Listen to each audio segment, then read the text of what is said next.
From floating logs to sailing ships, the iterative engineering of ancient humans. Let's dive right into this explainer. To really wrap our heads around the magnitude of this evolution, I want you to completely forget your modern life for a second. Drop yourself into a totally different scenario. You're an ancient human, standing at the edge of a freezing, massive, raging river. You are desperately hungry, and you can clearly see this perfect, fresh food source sitting right there on the exact opposite bank. But as you step up to the water's edge, reality hits you. The water is incredibly deep, it is bone-chillingly cold, and that current is just packed full of danger. And here is the kicker. You can't swim. I mean, the current is just way too strong, and let's be real, human bodies aren't built to fight that kind of raw aquatic power for very long. And you can't just walk around it either. This river stretches on for miles and miles in both directions, making walking around a complete impossibility. There's no easy way out of this. You are facing a very strict, very real survival bottleneck. Which brings up the ultimate survival problem. So, what do? Seriously, think about that for a second. Your survival literally depends on getting to the other side, but your own physical body just can't make the journey on its own. You have to innovate. If you want to eat, you have to find a solution totally outside of your own physical capabilities. Well, the very first breakthrough didn't come from some sudden stroke of mechanical genius. It actually came from observation, not invention. Thousands of years ago, an ancient human simply looked down at the water's edge and noticed a fundamental rule of nature. Dead trees float. Branches, pieces of wood, anything made of timber just naturally stayed right on top of the water without any effort.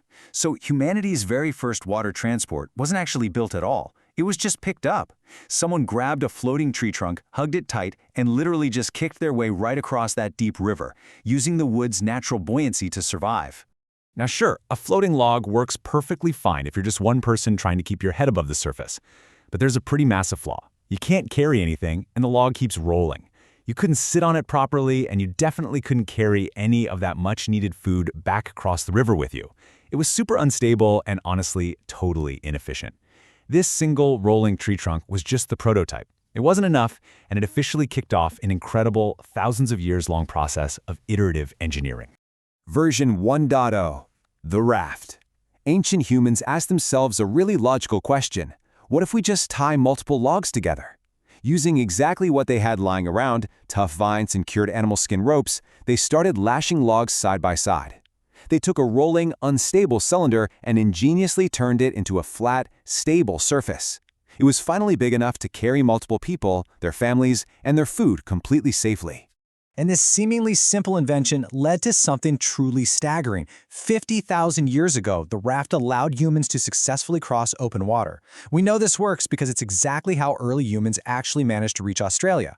There was no land bridge available to them back then. The absolute only way they could have made that epic migration was by taking these tied-together logs right across the unpredictable, dangerous open ocean. To really appreciate this, consider what they completely lacked for this monumental journey. No metal tools to cleanly cut or shape the wood, no world maps to show them where they were going, no GPS systems to guide them through shifting ocean currents. The extreme, primitive simplicity of just a few logs tied up with animal skins contrasted against the massive scale of an open ocean crossing, it's just a breathtaking feat of human bravery and problem-solving.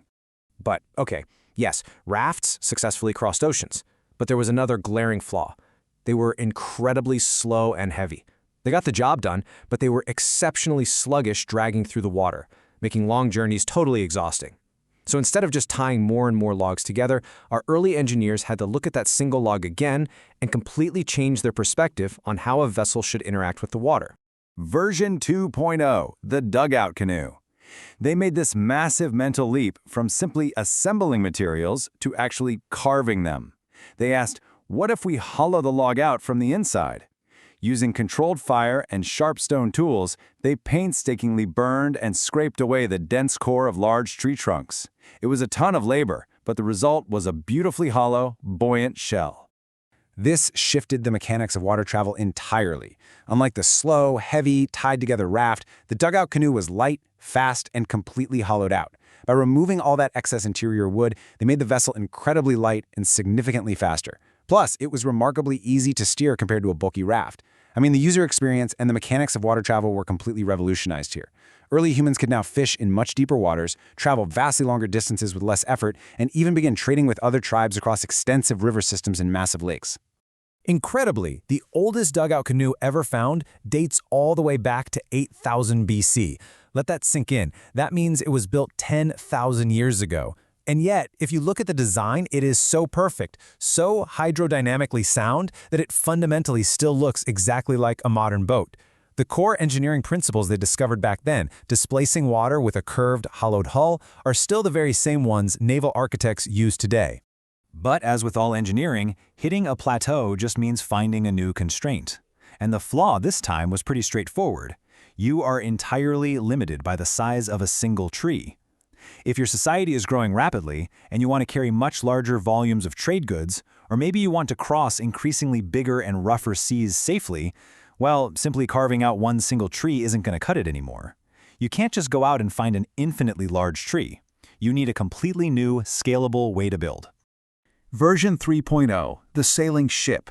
Around 3000 BC, the ancient Egyptians made another monumental leap in logic. Instead of trying to carve a boat out of one single massive piece of wood, they figured out how to build a boat modularly, constructing it piece by carefully crafted piece. The process was brilliantly modular. First, step 1, they cut the wood into separate, manageable planks. Then, step 2, they actually stitched those wooden planks together using heavy rope. Step 3, to keep the water out, they sealed the gaps between the planks using natural tar. And finally, step 4, the ultimate game changer, adding a linen cloth sail to actually catch the wind. This incredibly sophisticated multi-step construction process completely solved the size limit problem of the dugout canoe.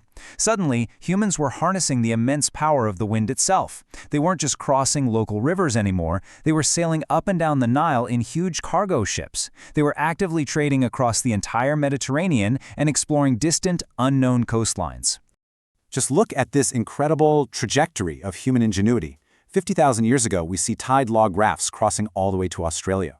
By 8000 BC, we have perfectly hollowed dugout canoes, changing river travel forever. And then by 3000 BC, sophisticated, modular, planked sailing ships are literally connecting empires. It's a thousands of years long engineering project. It just goes to show how one very simple observation of a dead tree floating in a river systematically evolved, step by step, flaw by flaw, into the massive ships that eventually connected our entire world. No YouTube tutorials, no engineers, no blueprints, just nature and problem solving. These ancient humans looked at a harsh survival problem, used exactly what nature provided them, and just figured it out through sheer willpower and iteration. And honestly, that kind of pure, unassisted ingenuity is more impressive to me than almost anything we build today. It really makes you wonder, if all of our modern conveniences were stripped away tomorrow, would we still have the mental grit to look at a floating log and see the future of the world? If you found this explainer as fascinating as I did, be sure to subscribe, because next time we're going even further back in history to uncover the next great leap of human ingenuity.